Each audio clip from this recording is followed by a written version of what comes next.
Et donc bienvenue pour cet atelier, premier atelier WSI sur les ateliers de web marketing. Nous allons aborder aujourd'hui un sujet qui s'appelle les nouvelles règles de SEO. Alors le SEO, il y en a peut-être qui savent déjà ce que ça veut dire Search Engine Optimization, ou encore appelé en France référencement naturel. Je suis Gilles Landel, je suis consultant WSI depuis maintenant 8 ans. Ça fait 8 ans que je développe mon activité de conseil en marketing internet auprès d'entreprises de toute taille. Et je suis accompagné aujourd'hui de Bruno Schuller, qui est consultant aussi WSI et qui m'accompagne. Bonjour Bruno. Bonjour, bonjour à tous. Eh bien moi, ça fait 3 ans et demi que j'ai rejoint WSI après 10 ans de web, voilà, où je faisais déjà du SEO. Ok. Donc deux experts du SEO et on va essayer de vous donner une vision, de vous informer, vous donner quelques informations sur ce qui se passe dans le SEO, parce que vous en avez peut-être entendu parler. Il y a beaucoup d'évolutions qui sont faites actuellement autour du référencement naturel, notamment chez Google, mais aussi chez Bing, Yahoo. Et donc on va vous rappeler rapidement ce que c'est que le SEO, pour ceux qui ne le savent pas, de façon que tout le monde soit au niveau. Ensuite, on traitera la question de savoir si le SEO est mort ou pas, et qu'est-ce qu'il faut faire à partir de 2014. On vous donnera quelques conseils sur comment référencer votre site, et on fera un focus sur le comment concrètement bien optimiser un site e-commerce. Ça peut être important, surtout en période de solde comme aujourd'hui. Et donc on vous parlera aussi de comment on suit les performances de son site, et puisque tout ça a pas mal changé. Et donc, dernière question, dernière partie, question-réponse, comme d'habitude. D'accord? Donc d'abord, avant de démarrer ce webinaire, on voudrait vous poser quelques petites questions, parce qu'on est très régulièrement sollicité par des clients qui nous disent bah effectivement j'ai un site ou j'ai pas de site, mais j'ai un site et j'ai plus de trafic depuis quelque temps, je sais pas ce qui se passe, ou mon site n'a jamais été visible sur Google, sur Bing, sur Yahoo. J'ai du mal à avoir de nouveaux clients, j'en ai de moins en moins grâce à mon site internet. Et je ne sais pas quoi faire, ce qu'il faut faire pour être référencé. J'entends parler de ci, de ça, j'ai du mal à y voir clair. Et est-ce que les réseaux sociaux peuvent être importants pour le référencement naturel, quel impact, etc. Est-ce que vous reconnaissez dans ces questions-là, et on voudrait vous poser tout de suite cette question-là, donc comme tout à l'heure, merci de répondre à ce petit sondage en ligne, de façon à ce qu'on puisse avoir une meilleure compréhension de vos attentes et des problématiques que vous rencontrez aujourd'hui. Donc je vous laisse quelques secondes.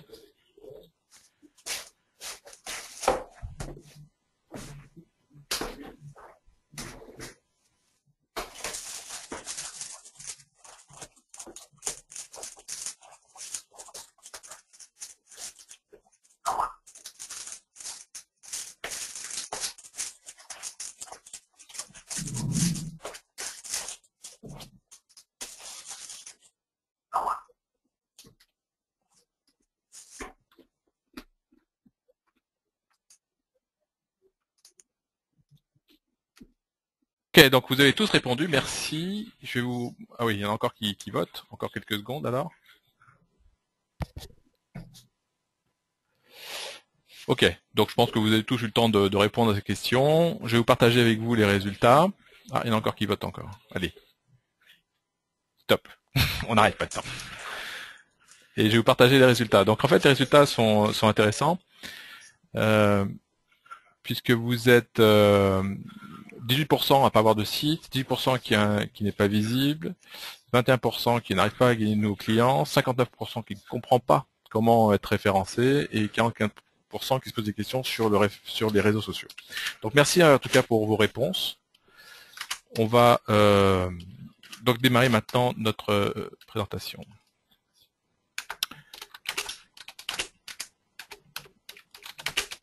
Attendez une seconde, alors, il y en a un qui tapote, là il y en a un qui fait du bruit. On va...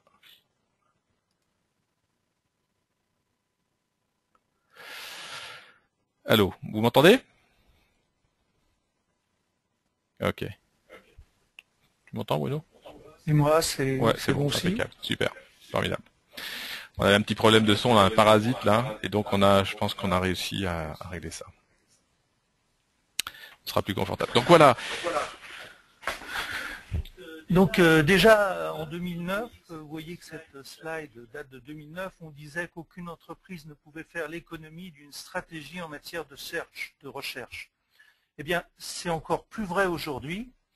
Et d'ailleurs, Internet est le seul support en France qui possède actuellement une croissance annuelle à 2 chiffres. Et ça fait plusieurs années que ça dure. Sur les soldes en janvier, on entend dire entre autres qu'il y a une baisse de 10% à peu près dans les commerces traditionnels. Et d'un autre côté, chez les grosses unités de vente en ligne, et même les petites, on constate une croissance moyenne de 10%. Donc on a vraiment un vase communicant qui se fait entre le traditionnel et le web. Et c'est pourquoi nous allons axer tout à l'heure un petit peu sur les sites e-commerce. Alors, dans la série du web, vous voyez que là, on a plein d'icônes, mais les plus grosses, c'est celles qui nous intéressent le plus, c'est YouTube, Google, Facebook, etc. Tous ces médias sont vraiment des vecteurs de recherche et d'attirance pour les internautes, et normalement, si vous faites bien votre travail, ils doivent arriver sur votre site. Alors, effectivement, il faut être visible et comme l'a dit Bruno à l'instant, il faut être visible sur pas mal de supports et notamment les moteurs de recherche. Maintenant, quel moteur de recherche? On serait tenté de répondre. Ça va dépendre de votre cible. Si vous souhaitez être visible en Allemagne, en Espagne, en France ou au Royaume-Uni, en Europe en tout cas, il faudra peut-être privilégier Google, comme vous voyez que les parts de marché de Google sont juste écrasantes par rapport aux autres acteurs. Par contre, si vous ciblez la Chine, il faudra être visible sur les moteurs de recherche qu'utilisent les internautes chinois, et notamment Baidu pour la Chine. Donc, vous voyez, déjà, on se pose déjà des questions. C'est en fonction de vos objectifs de visibilité. Attention de ne pas se tromper. Ça ne sert à rien d'être visible sur Google si vous ciblez le marché chinois.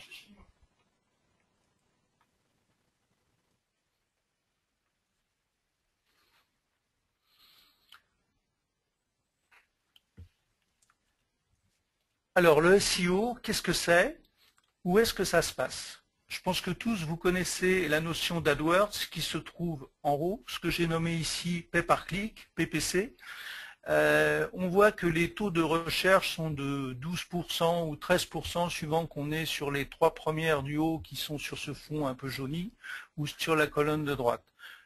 Le référencement naturel, il se place en dessous à l'endroit où je vous ai marqué les 75%. C'est-à-dire que 75% des clics qui peuvent arriver sur vos sites vont être pris dans cette partie. Alors là, dans notre exemple, eh bien, on a tapé un séminaire à la montagne et vous voyez qu'il y a une petite flèche verte devant. On retrouve bien votre séminaire à la montagne, montagne expert. Tout cela est très concluant et donc doit normalement entraîner l'internaute à cliquer et à aller voir plus d'informations sur le site Montagne Expert. Les références de tout ce que vous placez sur les moteurs, en fait, le but c'est d'arriver en haut de la première page parce que la plupart des utilisateurs, ils ne vont pas plus loin. Les moteurs, ils analysent à intervalles réguliers les données que vous mettez sur votre site, les pages qui sont accessibles, et ils vont identifier les mots-clés les plus pertinents par rapport au contenu de votre page, et c'est comme ça qu'ils vont décider quelle page vient devant. On verra plus tard que c'est d'ailleurs pas aussi simple parce que suivant la manière dont vous êtes connecté, l'endroit où vous êtes connecté, vous n'aurez pas forcément les mêmes données qui apparaîtront. Mais de toute façon, apparaître en haut de la première page, c'est vraiment le côté essentiel.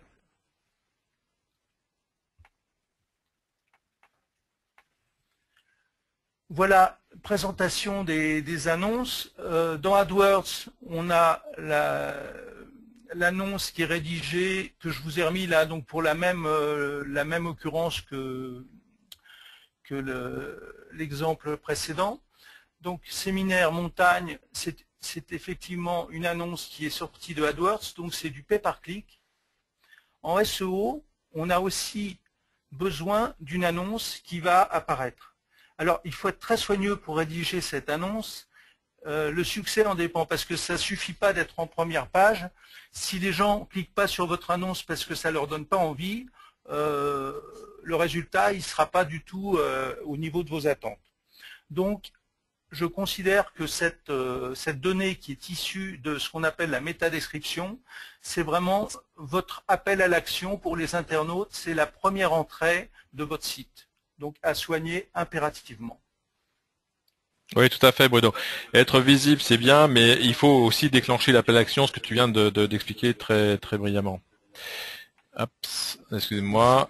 Donc voilà, pourquoi faire du SEO? Donc vous l'avez compris, parce que d'abord c'est parce que les gens recherchent. La première chose qu'ils font, c'est qu'ils vont sur leur moteur de recherche pour trouver des sites qui les intéressent. Et qu'est-ce qui les intéresse? Alors vous avez ici les 10 principales raisons, enfin les 9 raisons principales 9 informations principales que recherche un internaute, notamment lorsqu'il fait du shopping. Il veut trouver des informations sur les prix, où est-ce qu'il va pouvoir acheter ses produits, etc. Et donc être visible en SEO par rapport au PPC, et c'était bien que Bruno rappelle les deux résultats qu'on a sur une feuille de résultats de Google, le pay-per-click et le référencement naturel, le SEO. L'avantage du SEO, c'est que c'est entre guillemets gratuit. Alors pourquoi entre guillemets gratuit? Parce que vous allez comprendre que c'est juste beaucoup de temps, beaucoup d'énergie, et que le temps que vous allez passer à optimiser votre site, à optimiser vos pages, vos contenus pour qu'ils soient visibles sur Google, c'est du temps, et donc quelque part il y a quelqu'un qui disait le temps c'est de l'argent. Je pense que ça reste d'actualité. Un autre point important de soigner, et pourquoi le SEO reste important aujourd'hui, parce que il y a eu des études qui ont démontré que les internautes s'attendent à trouver les leaders sur les premières positions du référencement naturel. Donc si vous n'êtes pas sur les premières positions du référencement naturel, c'est que vous n'êtes pas considéré comme un leader, et ça peut être préjudiciable. Donc c'est aussi un bon moyen pour ceux qui ne sont pas leaders d'apparaître comme étant les leaders en optimisant correctement leur SEO. Et donc bien sûr, vous avez compris que c'est un sujet qui est en évolution permanente, et que vous imaginez bien que vos concurrents vont pas vous laisser prendre des positions dominantes. Donc c'est une guerre, tous les jours il faut se battre, il faut déjà essayer d'être sur la première page et dans les meilleures positions, et puis essayer d'y rester, sachant que les autres poussent, parce que tout le monde veut être sur la première page, les meilleures positions de Google. Donc c'est pas facile. Mais une fois qu'on est bien placé, ce qu'il y a de sûr, comme le disait Bruno tout à l'heure, 75% des gens cliquent sur les référencements naturels, c'est là qui va vous générer le plus de contacts et donc peut-être le plus de ventes possible. Donc vraiment très important d'optimiser votre visibilité sur la première page de Google. Donc le SEO en résumé, c'est quoi? C'est du trafic pérenne, parce que à contrario du référencement payant, vous êtes visible tant que vous payez. Dès que vous arrêtez de payer, vous n'êtes plus visible. Alors que le SEO, il y a quand même un effet, une certaine rémanence de votre travail. Hein, ça ne disparaît pas du jour au lendemain. Déjà, vous n'allez pas apparaître du jour au lendemain, ça je peux vous le garantir. Mais en plus, une fois que vous y êtes, c'est bien parce que vous allez quand même garder une certaine notoriété, visibilité pendant quelques temps. Voilà, donc c'est du trafic qui est plus ciblé, plus qualifié, parce qu'on sait qu'il y a beaucoup d'internautes qui n'aiment pas cliquer sur les annonces de référencement payant, et encore une fois, parce qu'ils s'attendent à trouver des leaders, donc ils préfèrent cliquer sur les annonces non payantes, donc en référencement naturel. Ça représente beaucoup de trafic sur le site, et ça devrait générer plus d'un tiers de trafic sur votre site. Alors je ne sais pas si vous mesurez tous le trafic qui vient sur votre site internet et d'où est-ce qu'il vient. Il y a beaucoup d'outils qui sont disponibles sur internet, et des outils comme Google Analytics qui vous permettent de mesurer le trafic et l'origine du trafic qui vient sur votre site. Vous devriez être capable de savoir combien de trafic vient sur votre site. On considère qu'un bon nombre, un bon ratio, c'est un tiers, c'est-à-dire 33% de votre trafic devrait venir du référencement naturel. Si c'est pas le cas, si c'est moins ou si c'est plus, il y a un problème. Donc voilà. Donc la visibilité sur Google, c'est juste encore un outil incontournable du web. Hein. Bon, ça dépend de la cible, ça dépend du pays. Mais donc il faudra être visible sur les moteurs de recherche. C'est vrai que c'est difficile aujourd'hui de parler de moteurs de recherche sans parler de Google. On peut essayer de dire, de pas dire Google par la suite du webinaire, mais je pense que c'est difficile. Il y a un autre point qui est important, c'est la création d'échanges de liens entre votre site et les sites partenaires ou référents qui vont parler de vous et qui vont vous aider à bâtir votre notoriété. Bref, être visible sur Google, c'est être visible sur le web. Et qu'est-ce que signifie apprivoiser, disait le petit prince? Eh ben, c'est une chose qui est trop oubliée, disait le renard.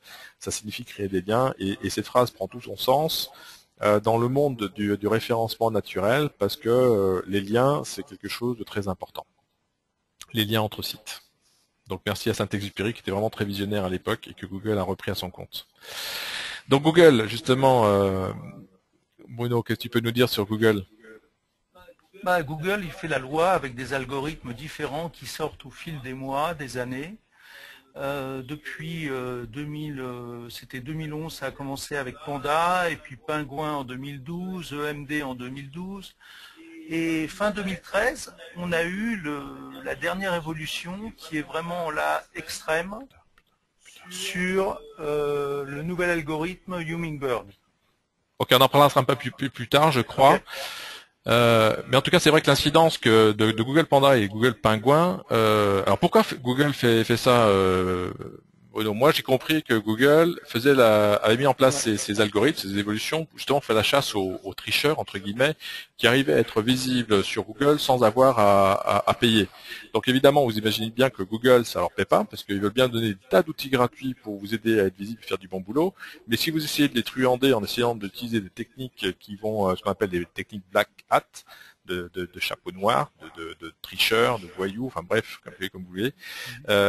Google, il n'est pas d'accord parce qu'il va considérer que vous essayez de le truander. Donc, il fait la chasse à ça et les sanctions peuvent être terribles.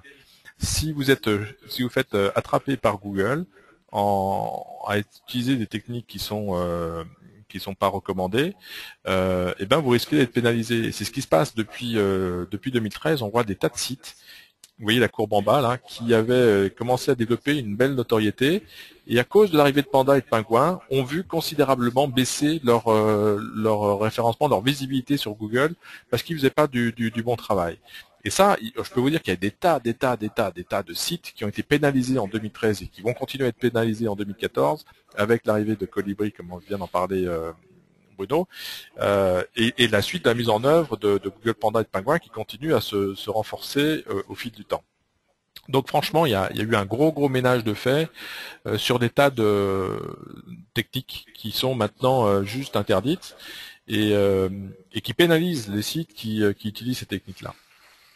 On pourrait rajouter d'ailleurs dans les liens dont on parlait que tous les liens qu'on générait autrefois avec des multiples annuaires sont vraiment dans la mire de Google, et que tous ces liens, il y a vraiment intérêt à les supprimer au plus vite.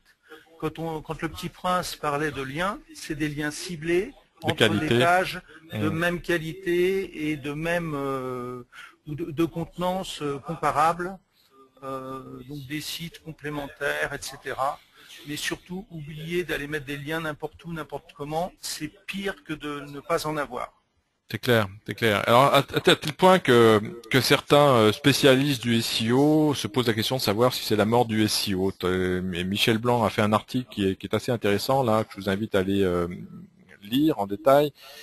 C'est vrai que même si vous cherchez sur Google mort du SEO ou Google SEO Def ou ce genre de choses, vous allez trouver plein d'articles, parce que les gens aujourd'hui se posent vraiment la question de savoir si le référencement naturel est juste devenu tellement compliqué que c'est impossible de faire ça. Ben non. Et c'est ce qu'on va essayer de vous expliquer par la suite. Alors le référencement naturel a considérablement changé. Un des exemples qu'on peut illustrer, c'est le mot-clé pizzeria. Par exemple, si vous tapez sur Google pizzeria, qui est juste un mot-clé qui est recherché, sur lequel il y a un nombre de pages absolument monstrueux. Il y a 44 millions de pages qui sont référencées dans Google qui parlent de pizzeria. Et vous vous rendez compte qu'en tapant pizzeria sur Google, une petite pizzeria du coin arrive à être sur la première page de Google. C'est absolument incroyable. Comment cette petite pizzeria qui est à Aubergenville, à côté de chez moi, à Épône, apparaît sur la première page de Google? Tout simplement parce que Google fait son travail et essaye de vous présenter des résultats qui semblent pertinents par rapport à votre requête. Et c'est tout l'objet de ces évolutions des moteurs de recherche. Google essaie toujours de vous présenter les résultats les plus pertinents possibles. Il a bien compris qu'il est midi, vous tapez le mot-clé pizzeria, il sait où vous êtes à partir de votre adresse IP, à partir de là, il est capable de se dire, si vous cherchez une pizzeria à midi, c'est peut-être que vous avez envie de déjeuner, et donc il vous propose les pizzerias qui sont proches de chez vous. Donc là, je vois que j'ai 5 pizzerias qui sont à côté de chez moi. Je peux les appeler. J'ai un numéro de téléphone qui apparaît tout de suite. Et donc, Google essaie de me simplifier la vie en me proposant des pizzerias qui sont à côté de chez moi. Si j'avais été à Lyon, ce que j'ai fait l'autre jour parce que je donnais des cours dans une école de commerce à Lyon, on a fait le même exercice et on avait quoi à votre avis? On avait des pizzerias qui étaient à côté de l'Hydrac, à Vèze, à côté de là où on était. Une des évolutions du moteur de recherche de Google, c'est ça, et vous voyez que ça change complètement les règles du jeu. Ça change, je veux dire, tous ceux qui ont fait un effort pour être bien référencés sur le mot-clé pizzeria qui sont naturellement, ils le sont plus parce que Google prend en compte votre position géographique pour vous présenter des résultats qui vous intéressent vous.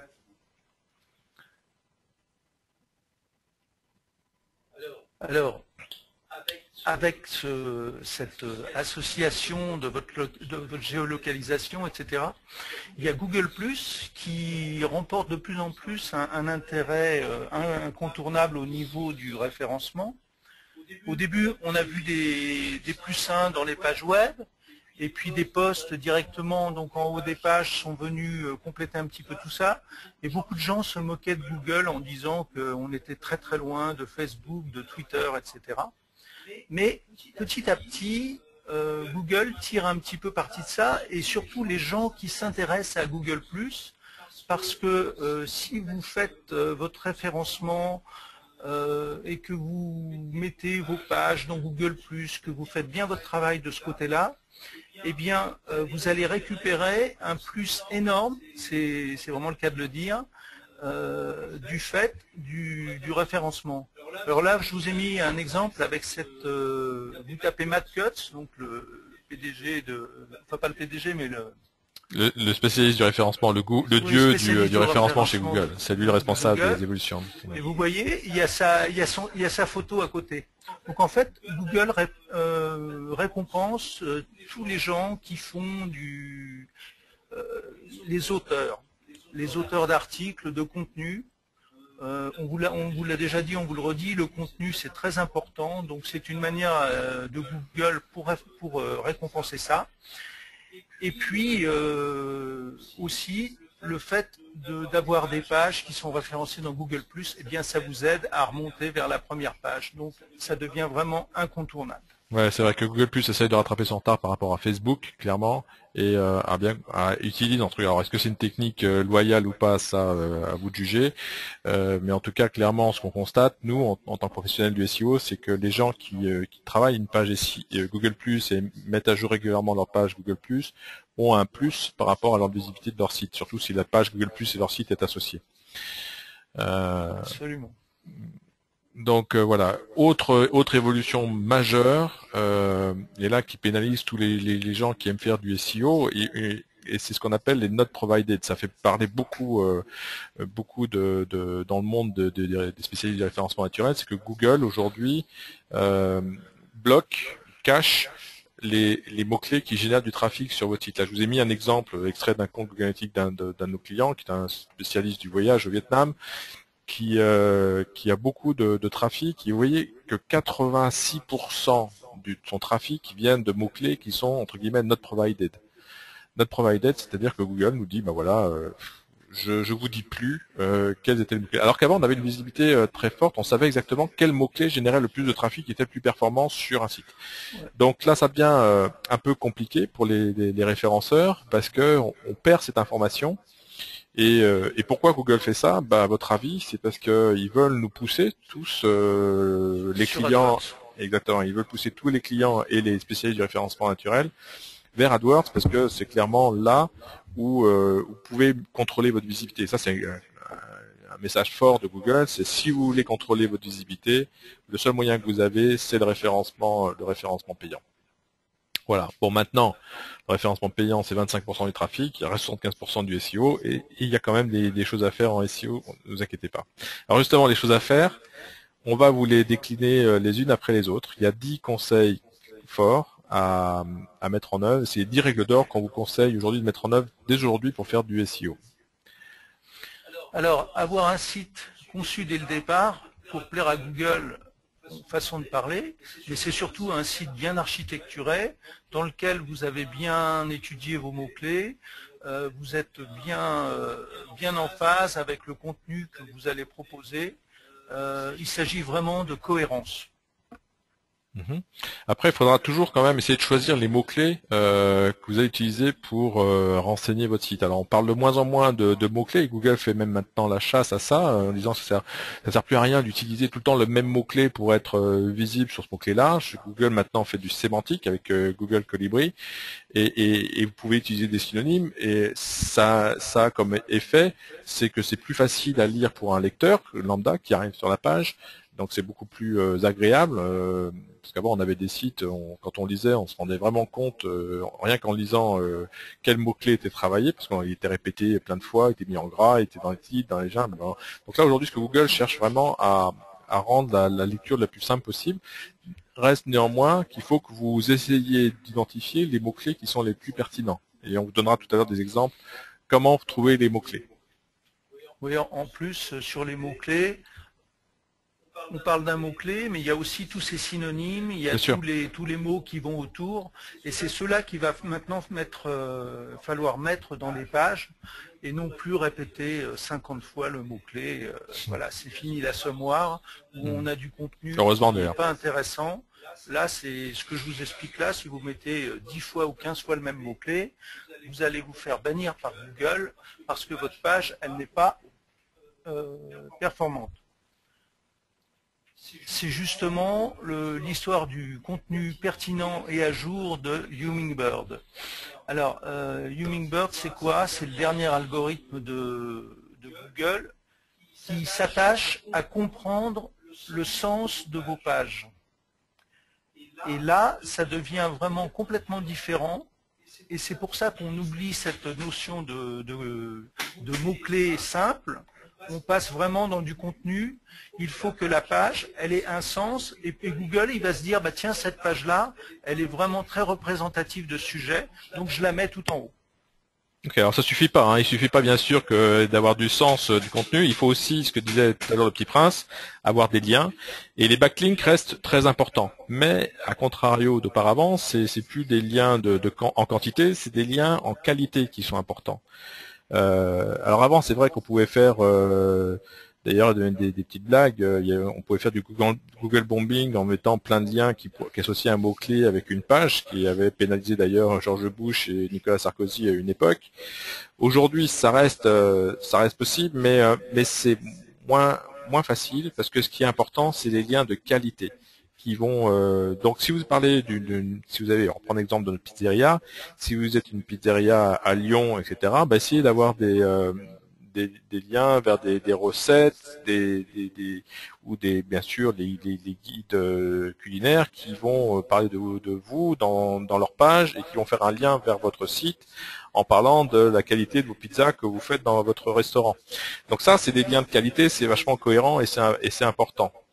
Donc il faut privilégier les liens de sites référents qui ont une forte notoriété, une forte réputation, etc. Les .org, les .gouv, les .edu, tous ces noms de domaines-là qui ont des Wikipédia et autres. Et puis pour essayer d'obtenir des références sur ces liens-là. Faire vivre son site. Alors oui, tout à l'heure on vous a dit le SEO, c'est du référencement pérenne. Bien sûr, il va vous permettre de rester longtemps sur la première page si vous y êtes arrivé, mais encore faut-il que pour y rester, vous mettiez du nouveau contenu. Et c'est ce qu'on appelle faire vivre son site, c'est rajouter régulièrement du contenu. Ouais, et penser... Et du contenu de qualité avant tout. De qualité avant tout. Donc il faut ensuite suivre son référencement et on voudrait juste, comme vous l'avez compris, hein, aujourd'hui, le positionnement d'un mot-clé, suivre le positionnement d'un mot-clé, c'est toujours intéressant, mais ça veut plus dire grand-chose, parce qu'en fonction de qui vous êtes, en fonction de où vous êtes, etc., les résultats seront complètement différents. Donc ça veut plus dire grand-chose de suivre aujourd'hui le positionnement d'un mot-clé. Ce qui est intéressant, c'est de le suivre quand même pour avoir une idée, mais ce qui est intéressant aussi, c'est de voir si le trafic qui vient sur votre site est toujours aussi important qu'avant, et si ça convertit toujours autant. Donc il y a une grosse évolution là-dessus. Donc ne plus se fier uniquement au positionnement d'un mot-clé, parce qu'encore une fois, aujourd'hui, ça veut juste plus rien dire. En fonction de qui vous êtes, en fonction de où vous êtes, etc., les résultats sont pas les mêmes. Donc il faut bien sûr se tenir au courant des évolutions des moteurs, travailler de façon honnête et loyale, parce que Google suit régulièrement le travail que vous faites. Vous inquiétez pas, il y a des robots, il y a pas que des robots, il y a des humains qui viennent contrôler la qualité de votre site et qui peuvent éventuellement blacklister un site parce qu'ils ont eu des alertes et se rendent compte effectivement qu'il y a des techniques qui sont de répéter plusieurs fois un mot-clé avec ou dans plein de villes, etc. C'est juste un peu maintenant interdit ou borderline. Donc faire attention à tout ça.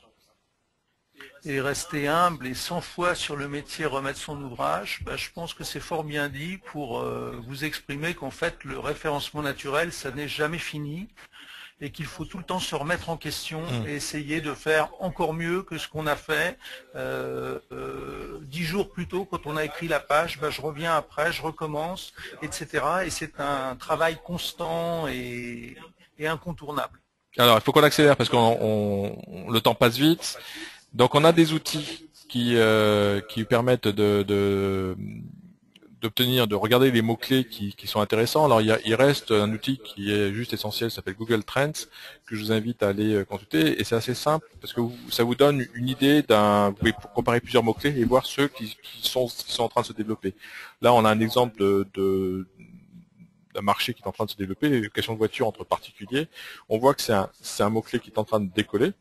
Et on voit dans quelle région il se développe. Donc on a des indications fortes qui nous permettent de se dire, ce mot-clé-là, ça peut être intéressant de travailler si on a bien sûr un loueur de voitures entre particuliers.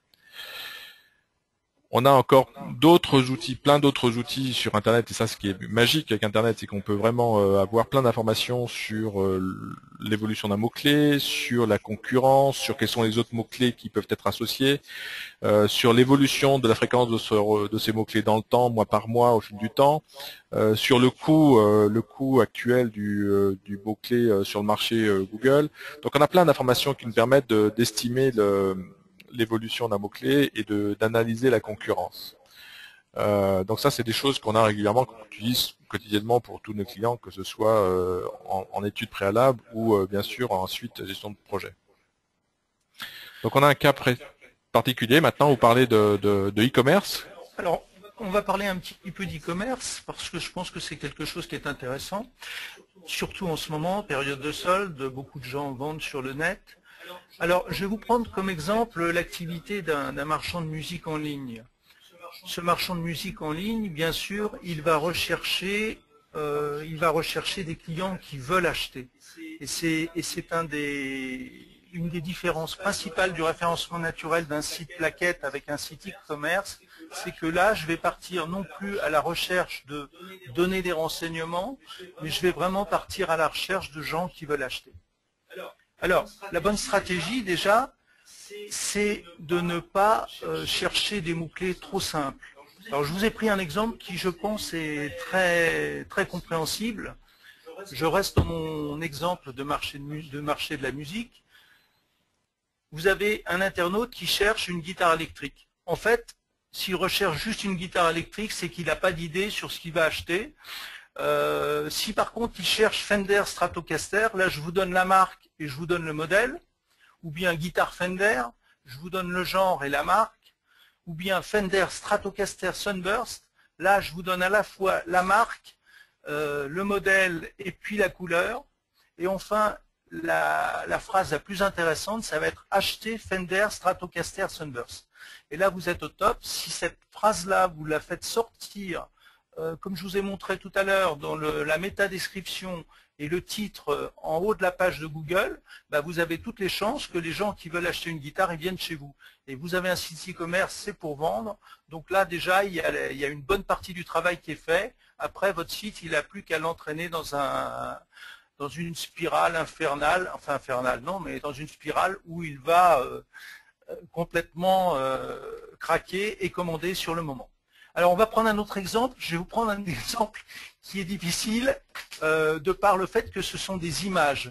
On va vendre des posters sur le web. Alors, je vous prends un exemple avec Poster Géant New York. Excusez-moi, voilà. C'est cette page-là. Oui, un petit problème technique. Voilà, c'est bon.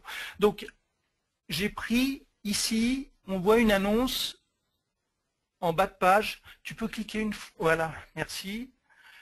Voilà. Alors, vous voyez, je suis parti d'un site e-commerce, c'est sur du PrestaShop.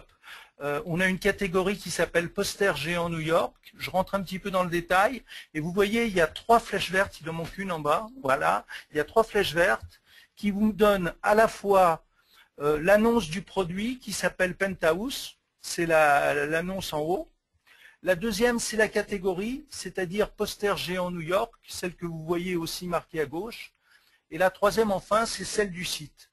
Donc là, référencement naturel, on est arrivé à placer les 3. Alors, ça fait rêver, mais c'est pas parfait parce que là, on est encore que sur la deuxième page, tout en haut. Alors, c'est vrai que la deuxième page, de temps en temps, c'est pas mal. Mais surtout, ce qui me semblait intéressant, c'est de vous montrer qu'on arrive à avoir les trois occurrences par rapport à la manière dont on a rédigé nos fiches sur le site e-commerce. C'est intéressant de montrer qu'un même site peut être de ce côté la première page de Google. Là, c'est la deuxième, mais bon. Ça va venir, ça va venir. On y travaille. Alors la longue traîne, ça reprend en fait ce que je viens de vous expliquer. Si vous essayez de référencer juste un mot, vous avez peu de chances d'y arriver. Un poster, c'est très large. Il y a je ne sais plus combien, je crois que c'est 46 millions de demandes par mois sur le web. Bon, poster cinéma ou poster culte cinéma, déjà, je resserre un petit peu plus ma recherche et je vous reprends donc, comme pour la guitare électrique, poster les tontons flingueurs ou acheter poster les tontons flingueurs. Je peux vous dire qu'on avait cette phrase poster les tontons flingueurs en première page de Google. Alors c'est pas beau, le jour où Georges Lautner est mort, on a vendu un paquet énorme de posters les tontons flingueurs. Une petite astuce, tout à l'heure, on vous a parlé des mots-clés, on a dit que le mot-clé tout seul, c'était pas vraiment, ou ça n'est plus vraiment ce qu'il faut rechercher. Par contre, avant, on utilisait très souvent un outil de Google, de AdWords, qui nous donnait toutes les demandes de mots-clés. Maintenant, cet outil a changé, il nous donne plutôt des phrases, mais si vous voulez rester sur de la recherche de mots-clés basiques, je vous conseille d'aller sur Bing. Vous avez l'adresse ici, bing.com/toolbox et /keywords. Lui, il fait encore le travail que faisait Google AdWords il y a 1 an. Seul inconvénient, vous serez obligé d'avoir une connexion Windows, Microsoft, Hotmail, etc. pour pouvoir rentrer dans ce système. Et bien sûr, cette base est connue, vous aurez les résultats de Bing et non pas de Google. Maintenant, bon, c'est quand même intéressant d'avoir cet éclairage-là. Alors, les images. Alors, les images, les images, c'est important aussi. Renseignez bien vos images, mettez-leur des noms qui correspondent aux produits. Vous avez toute chance qu'ils sortent. Alors, d'une part, au-dessus je reste sur le même exemple des posters tonton flingueur. Donc là, on avait une image qui sortait juste au-dessus, ce jour-là. Et puis, vas-y, clique. Il y a aussi les images, voilà, donc ça c'est l'image que je vous ai grossi là qui apparaît, et puis il y a aussi toutes les images que vous récupérez avec la ligne en haut, en dessous de la recherche, où vous voyez web, images, etc. Vous pouvez aussi avoir d'autres onglets comme les maps, le shopping, des vidéos, de l'actu, des livres, etc. Donc ne pas oublier les images qui sont très importantes. Alors la page d'accueil ensuite, on va continuer dans la même veine, donc le même site, la page d'accueil. Elle joue un rôle essentiel. En e-commerce, le texte est très très important. Vous voyez, il y a un bandeau de texte à droite, lui c'est très important, il parle de posters, il explique qu'il y a le mot affiche, enfin on utilise plein de synonymes dedans, vraiment pour dire à Google, mon activité c'est vendre du poster avec des tontons flingueurs, des posters de cinéma, des posters décoratifs, des décors muraux, etc. Donc le texte, il est hyper important. Il y a aussi, on est en période de solde, donc les prix. moins 30, moins 40, moins 50. Quand l'internaute arrive dessus, eh bien tout de suite, ça annonce des remises et les internautes, ils aiment bien ça. Donc voilà, bon, on pourrait dire encore beaucoup de choses, mais je pense que le temps tourne. Donc Gilles, si tu veux passer à la suite. Ah non, c'est encore moi, les fiches produits. Donc les fiches produits, c'est une différence essentielle dans un site e-commerce. La fiche produit, c'est celle où vous allez vendre. Et pour ça, il faut donc que l'internaute puisse arriver dessus. Le texte, on vous a parlé de contenu. Donc là, il y a un gros effort à faire et je vous conseille, si vous n'avez probablement pas le temps dans votre travail, donc les consultants WSI pourront vous proposer des services rédactionnels performants pour vos fiches produits, entre autres, parce que le contenu, il faut 300 mots, c'est le minimum. Donc simplement en haut, c'est donc encore dans le PrestaShop, j'ai la description courte, en H2 en suivant bien les recommandations d'Olivier Andrieux. Et puis après, j'ai tout mon texte avec quelques mots-clés, etc., où j'essaye de vraiment réécrire de façon à ce que ça soit convivial et trouver ma bonne densité de mots-clés. À toi. Effectivement, bon merci Bruno, parce que là cet exemple e-commerce c'est un exemple très intéressant parce que c'est vrai que les sites e-commerce ont aussi envie d'être visibles sans avoir à payer Google, ce qui est important. Donc il faut optimiser le contenu. Le contenu c'est clé. Et l'avantage quand on a un site e-commerce c'est qu'on a plein de contenu parce qu'on a chaque produit est l'occasion d'écrire du contenu qui va vous permettre d'optimiser votre visibilité sur le web en optimisant les images, etc. Franchement, les sites e-commerce ont des gros avantages par rapport aux autres, c'est que c'est facile de mettre du contenu, d'optimiser des images, les vidéos, des balises, etc. Donc plein de possibilités d'optimiser correctement un site e-commerce pour le référencement naturel. Alors sinon, il ne faut pas jouer au petit malin. N'essayez pas de référencer des mots-clés qui ne sont sans rapport avec votre site. Parce que là, vous y arriverez pas de toute façon. Les gens qui viennent, ils cherchent quelque chose de précis. Vous leur proposez une autre marque, un autre produit. Vraiment pas sûr qu'ils arrivent à se décider. Et vous allez perdre beaucoup de temps. Donc mieux vaut vous contenter d'être bien axé sur les produits que vous vendez et d'autant plus avec ce nouvel algorithme Colibri qui laissera pas passer. Donc ça c'est vraiment un travail énorme. Alors, qu'est-ce que vous pouvez faire? Parce qu'évidemment, on peut pas en 45 minutes faire de vous des experts du référencement naturel, c'est juste pas possible. Mais on peut vous donner plein d'informations, enfin, on vous en a donné quand même déjà pas mal d'astuces. Je pense que vous avez compris que c'était toujours important, que le référencement naturel n'est pas mort, qu'il y a plein de possibilités d'optimiser sa visibilité, quitte à même à squatter la première page de Google si on fait du bon boulot, comme Bruno le montrait tout à l'heure avec son site e-commerce et de vendeurs de guitare où il squatte les trois positions sur la page de Google.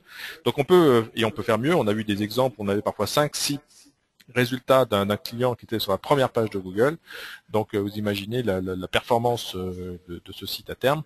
Donc il y a plein de choses à faire et si vous avez le temps et l'énergie et la passion aussi, puisque c'est vraiment parfois on a du mal à comprendre, parfois on fait du bon travail et ça marche pas, on comprend pas pourquoi. Donc il faut vraiment être tenu là-dessus. Donc il y a plein de choses quand même qui existent, notamment un livre qui s'appelle Google SEO Guide, qui vient d'être sorti, qui est tout nouveau. Donc je vous avais mis une petite illustration. Alors il est en anglais, mais bon, dans le web marketing, c'est assez classique. Donc je vous invite à le lire. Vous pouvez lire aussi le livre d'Olivier Andrieux, dont parlait tout à l'heure Bruno, qui vient de sortir la version pour édition 2014, qui vient de sortir. Vous pouvez aussi lire le livre WC Digital Minds qu'on vient de sortir en français, qui est arrivé cette semaine dans tous les bons consultants du réseau WC France. Vous pouvez les contacter. Vous pouvez faire des formations si vous avez du temps aussi. Il y a des tas de sociétés et WC peut faire des formations SEO, il n'y a pas de problème. N'oubliez pas de mettre en place vos comptes Google Analytics, votre compte Google Webmaster. C'est la moindre des choses que vous pouvez faire. C'est gratuit, ça coûte rien et ça vous permettra de savoir ce qui se passe sur votre site. Si au moins avec l'outil Google Webmaster, Si vous savez le nombre de clients que je vois qui ignorent ce genre de choses et qui ne le font pas et qui reçoivent des alertes par Google en disant attention vous faites des bêtises et qui sont juste ignorants parce qu'ils ne savent pas que ça existe et donc ils sont pénalisés, bah, c'est dommage parce qu'en ayant mis en place ces outils vous seriez au courant de ce qui se passe sur votre site, des problèmes éventuels que trouve Google et qui vous permettront de faire de bon boulot. Donc il y a plein de choses que vous offre Google et d'autres outils qui vous permettront de faire du bon travail en SEO. Donc ne vous en privez surtout pas. Et puis si vous avez besoin d'aide et de conseils, n'hésitez pas à faire appel à un expert du réseau WSI, hein, puisqu'on a quand même notre métier, et je vais vous en parler un peu plus justement du réseau WSI. Donc on arrive maintenant à une phase un peu commerciale, on va dire, de notre présentation. On espère en tout cas que ça vous a donné quelques informations. On va juste vous rappeler qui est WSI. WSI, ça veut dire We Simplify Internet, et on est un réseau d'agences marketing qui se développe en mode franchise. Ça a été créé en 1995, développé depuis 97 dans plus de 80 pays maintenant. On a plus d'un millier de franchisés à travers le monde et on est régulièrement cité par différents magazines comme étant une société qui se développe bien, très bien même. On est partenaire Google. Et ça nous donne beaucoup d'importance, beaucoup d'informations sur ce qui se passe, notamment en termes de SEO, vous l'imaginez bien.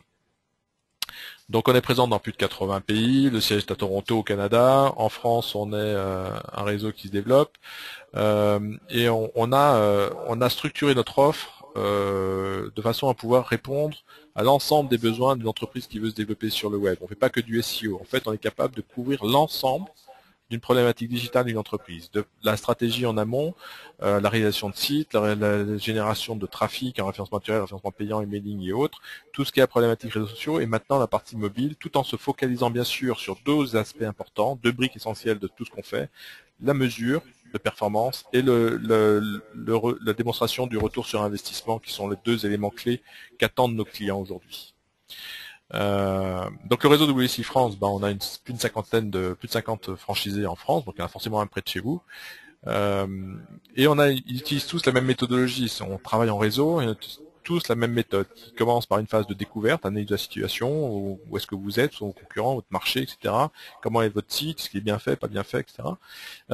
Une phase de proposition, de recommandation, une phase de création de la solution, une phase de mise en œuvre, une phase de mesure et enfin une phase d'optimisation de ces résultats pour proposer de nouvelles solutions, etc. Donc on a notre fameuse roue qualité qui nous permet de garantir des résultats, la satisfaction de nos clients. Et nos clients, on est très fiers parce que on aime établir des relations de long terme avec nos clients, pas seulement faire une prestation de SEO en 3 mois, c'est juste pas possible, c'est long le SEO.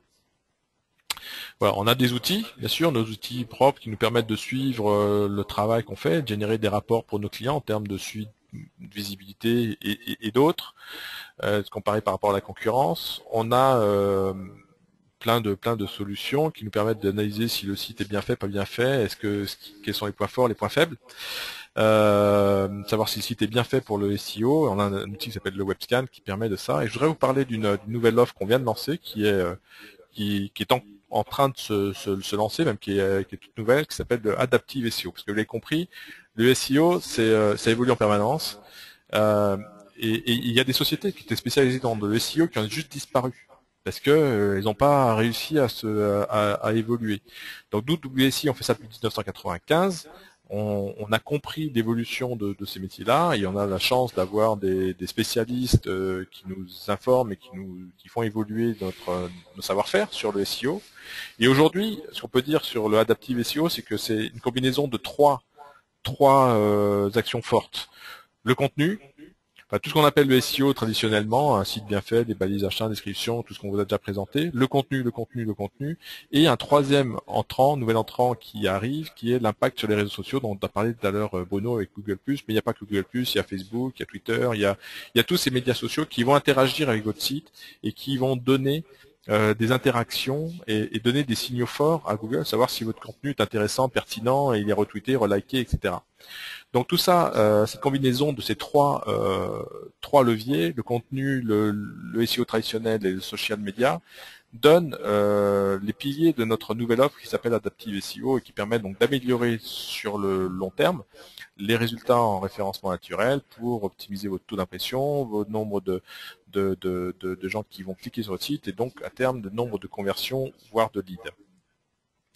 Donc l'Adaptive SEO, c'est en une phrase, si on pouvait le résumer, c'est pas forcément facile, c'est une nouvelle méthode qui va s'adapter à travailler sur les principaux leviers qui vont vous permettre de développer votre visibilité sur le long terme grâce à tous ces leviers-là. Alors, on a un petit sondage, une petite question à vous poser, puisqu'on arrive en fin de webinaire. On a quelques questions, on voudrait garder quelques minutes pour les questions-réponses, et on voudrait tout de suite vous lancer une petite sondage pour savoir aujourd'hui, suite à cette présentation, où est-ce que vous êtes. Est-ce que vous seriez intéressé pour avoir une analyse de votre situation SEO? Est-ce que vous seriez intéressé pour avoir une étude de marché ou une prestation adaptive SEO ou bien autre chose? Donc merci de nous faire savoir ce qui pourrait vous intéresser par rapport à ce qu'on vient de vous présenter. Donc on vous laisse quelques minutes, puis en parallèle, on va analyser toutes les questions que vous avez posées au fil de l'eau et puis on va passer à la phase questions-réponses après. Donc merci de bien vouloir répondre à cette question.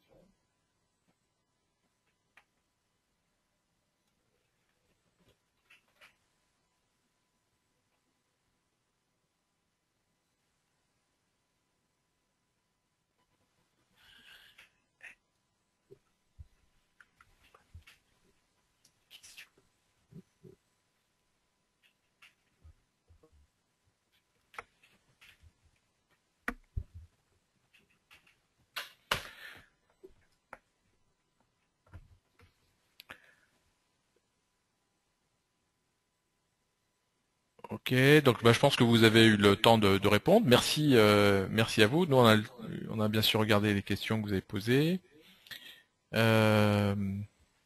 Alors, je vais clôturer et partager les résultats avec vous, comme on l'a fait jusqu'à présent.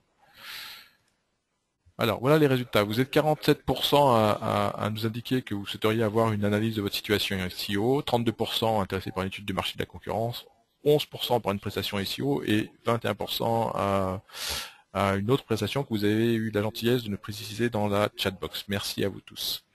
Donc, il est temps maintenant de passer à notre phase questions-réponses. Avant ça, juste un dernier petit rappel. N'oubliez pas de vous inscrire au prochain atelier, puisqu'il y en a un tous les mois. On en a, c'est notre 3e saison, ça fait donc on est dans notre 3e année d'atelier qu'on fait tous les mois entre 12h30 et 13h30. Tous nos ateliers ont été enregistrés, ils sont disponibles sur notre site internet. Donc n'hésitez pas à vous inscrire sur le prochain, faire la promotion autour de vous. Si vous connaissez des gens qui peuvent être intéressés par ce genre d'atelier, n'hésitez pas à en parler autour de vous. On sera ravis d'accueillir le plus grand nombre possible. Donc aujourd'hui on parlait de SEO.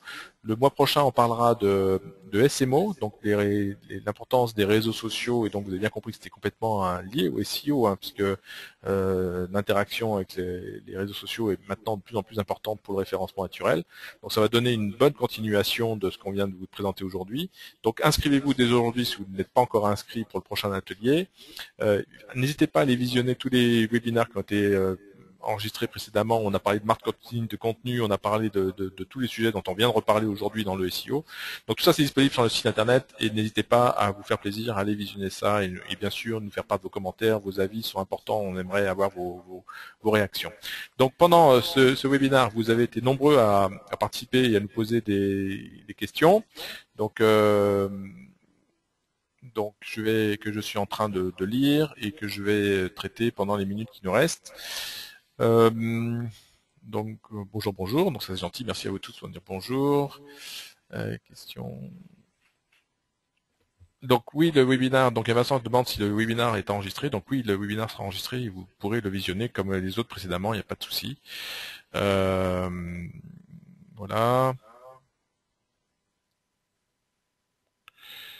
Il y en a qui ont des petits problèmes techniques, des pages de même. Alors comment pouvons-nous mesurer des pages de même contenance qualitative, demande Coralie.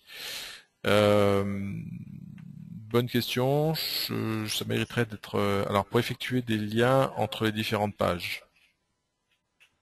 Bon, Coralie, je pense qu'il faut qu'on se parle. Euh, c'est un peu abscon votre question. Faut-il, quand on a un e-commerce, faire quelque chose pour apparaître en première liste géolocalisée, demande Sophie. Bruno, tu peux peut-être répondre à cette question? En première liste géolocalisée. Oui. Comment peut-on faire quand on a un site e-commerce pour être en première position dans les résultats géolocalisés? Ben, ça dépend d'une part de l'activité. Oui. Et ça va dépendre, c'est toujours pareil, il faut avoir du contenu qui soit bien performant. Il faut reprendre un petit peu tout ce que je vous ai expliqué tout à l'heure. Après, bon, il faut qu'on voit en fait, il n'y a pas une règle SEO qui peut s'appliquer pour tous les sites. Si ça existait, ça serait trop beau. On va dire que chaque site, chaque activité, on est obligé vraiment d'étudier par rapport à la concurrence, par rapport à l'activité, par rapport à la géolocalisation aussi. Donc tous ces paramètres, ils vont rentrer dans tout ce qu'il faut connaître pour bien évaluer la situation et je ne peux pas vous donner une réponse comme ça précise sans connaître le site. Bien sûr, mais en tout cas, il y a une chose que vous pouvez faire facilement, c'est déjà faire votre fiche Google Plus déjà et l'associer à votre fiche Google Adresse qui va décrire. Et si vous avez plusieurs magasins, plusieurs lieux de proximité, vous pouvez faire autant de fiches adresses que vous avez de sites physiques. Donc non, il y a des choses à faire pour optimiser votre visibilité en utilisant Google+, Google Adresse, en utilisant des pages qui vont présenter chacune de vos adresses et leurs points forts, pourquoi venir chez vous, etc. Donc chaque page du site peut être optimisée pour une localisation en particulier. Évidemment, travailler aussi les photos, les vidéos, les machins. Vous pouvez très bien mettre la photo de votre magasin à Lyon, par exemple, si vous êtes à Lyon ou à Paris, et une vidéo qui va présenter une visite virtuelle de votre magasin. Et tout ça, ça s'optimise. Et tous ces leviers-là, en fait, parce que vous vous rappelez, une des slides qu'on présentait au début, c'est qu'il faut être visible sur plein de sites. Google bien sûr, mais aussi Facebook, YouTube, etc. Donc c'est important de travailler votre visibilité sur tous ces sites-là. C'est vrai que c'est une chose dont on n'a pas parlé, mais YouTube est un super moteur de recherche aussi. Et donc, être présent sur YouTube, c'est devenu quelque chose d'incontournable à l'heure actuelle. Et faire le buzz sur YouTube, ça peut vous ramener beaucoup de trafic aussi. Ok, donc je ne sais pas si ça répond à votre question, Sophie. Il y a une question de Joël qui dit: comment peut-on développer du SEO dans le cadre d'une communication de collectivité? Je suis prêt à vous accompagner dans la réflexion, dit Joël. Écoutez, avec plaisir. C'est vrai que les collectivités, c'est un sujet un peu particulier, mais comme tout le monde, ils ont envie d'être lus, d'être visibles pour les. Donc la problématique reste à peu près la même, hein.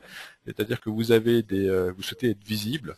Et là, on travaille notamment pour des collectivités qui sont les caisses primaires d'assurance maladie. On fait du bon boulot pour elles, pour aider à recruter transformer des particuliers à s'inscrire sur Amélie.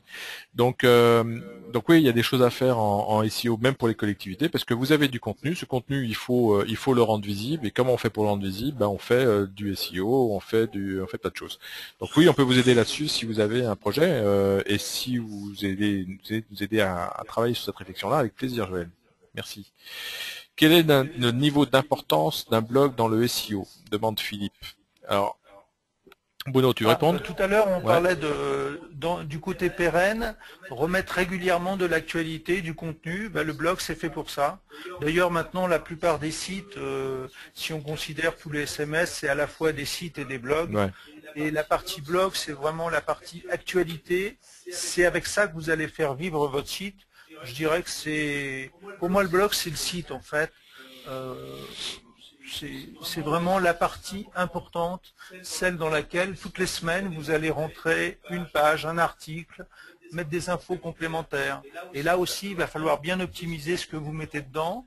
que le contenu soit bien construit, que ça veuille dire quelque chose, que ça veuille dire quelque chose pour Google qui va essayer de le comprendre. Et si votre contenu est bon, eh bien, il y a de fortes chances que vous vous retrouviez rapidement en haut de l'échelle. Ok. Est-ce que tu peux recommander une plateforme de blog pour Philippe là on entend beaucoup parler de WordPress. Est-ce que Ouais, il y a WordPress, c'est le premier, c'est le leader vraiment mondial. Okay. Il y a aussi Joomla qui est bien. Si vous avez beaucoup de pages, un catalogue, un site un peu plus compliqué, la solution Joomla est pas mal. Okay. Et puis bon, pour le e-commerce, les exemples que je vous ai montrés tout à l'heure, c'était PrestaShop. Et ça marche très très bien pour le référencement aussi.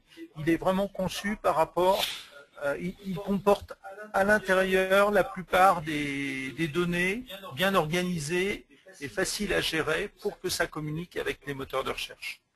Alors, il y a Philippe qui pose une question un peu piège. Enfin, il dit bonjour, comment pouvez-vous optimiser du contenu pour des produits que vous ne connaissez pas? Alors, c'est vrai, c'est une bonne question. Je sais pas faire ça, mais on travaille systématiquement avec le client. Ah oui, oui, si effectivement. Il y a un partenariat voilà. qui s'établit. Et ce partenariat, il n'est peut pas la aller très question. loin. Actuellement, on est en train de faire un site avec du médical et on échange beaucoup avec le client justement pour l'organisation des pages, créer à chaque fois pour chaque visiteur un bon entonnoir, bien s'adresser aux bons visiteurs. Voilà. Voilà, tout ça, ça se fait en partenariat avec vous. Alors c'est justement l'intérêt des consultants WSI, hein, puisque tous des gens qui sont expérimentés, qui ont un gros parcours professionnel derrière eux et qui savent comprendre très rapidement les besoins de leurs clients et les conseiller sur la meilleure solution à mettre en œuvre. Donc là, grâce à ce webinaire, là, enfin tous les personnes qui ont répondu, vous allez être approché par vos consultants préférés qui va se revenir vers vous et répondre à vos questions et peut-être vous aider à développer votre visibilité sur le web. Il y a Patrick qui pose, il y a encore deux questions, trois. Il y a Patrick qui dit Web Analytics est-il aussi une technique stratégique ou seulement d'analyse de site? Les deux, hein, mon capitaine. C'est bien sûr qu'il faut déjà mesurer. Et à partir du moment où on est capable de mesurer, on peut prendre des décisions pour savoir ce qu'il faut faire pour améliorer la situation. Donc oui, les deux. Je vais vite parce que le temps passe. Il y a Sarah qui dit peut-on utiliser les plateformes de blog et ajouter un blog à son site si le site est déjà créé? Oui, bien sûr, Sarah, vous pouvez faire les deux, il n'y a pas de souci. Et on peut vous conseiller peut-être sur le montage, l'organisation des noms de domaine et ses sous-domaines, etc. Un .com et s.fr peut-il avoir un impact sur le référencement? Se demande Sophie. Oui. Alors peut-être que ça change, tout ça c'est pas écrit dans le marbre ce genre de truc, mais c'est vrai qu'on disait à une époque si vous avez un site qui est hébergé en dehors de la France, il est préférable d'avoir un nom de domaine qui se termine en .fr pour pouvoir être optimiser votre visibilité sur Google France. Bon, maintenant, ça dépend d'où est-ce que vous voulez être optimisé. Si vous voulez un .fr et que vous voulez être optimisé en Chine, c'est peut-être pas la meilleure solution. Donc tout ça, ça analyse au cas par cas. Philippe qui pose encore une question. Nous avons un site boutique sous Joomla que nous avons cité, que vous avez cité, ainsi que de blogs distincts. Malheureusement, on ne rabatte pas sur le site. Serait-il opportun de rapatrier le contenu du blog directement? Philippe, je pense qu'il faut qu'on vous parle. On peut pas le faire en 2 minutes là, malheureusement, mais oui, il y a des choses à faire, clairement. Merci, nous dit Fanny. Merci à vous tous. Merci à Bruno. Merci bien. Merci à vous tous d'être restés d'être venus aussi nombreux et de nous avoir écoutés jusqu'au bout. J'espère que ça vous a intéressé. En tout cas, on vous souhaite à vous tous une très belle nouvelle année 2014, plein de belles choses en SEO et tout le reste. Et donc, plein de belles choses pour vous avec le web en 2014 et on espère que vous aurez l'occasion de travailler avec votre consultant de WC préféré. À très bientôt et donc au mois prochain pour l'atelier SMO et merci encore. Au revoir. Au revoir.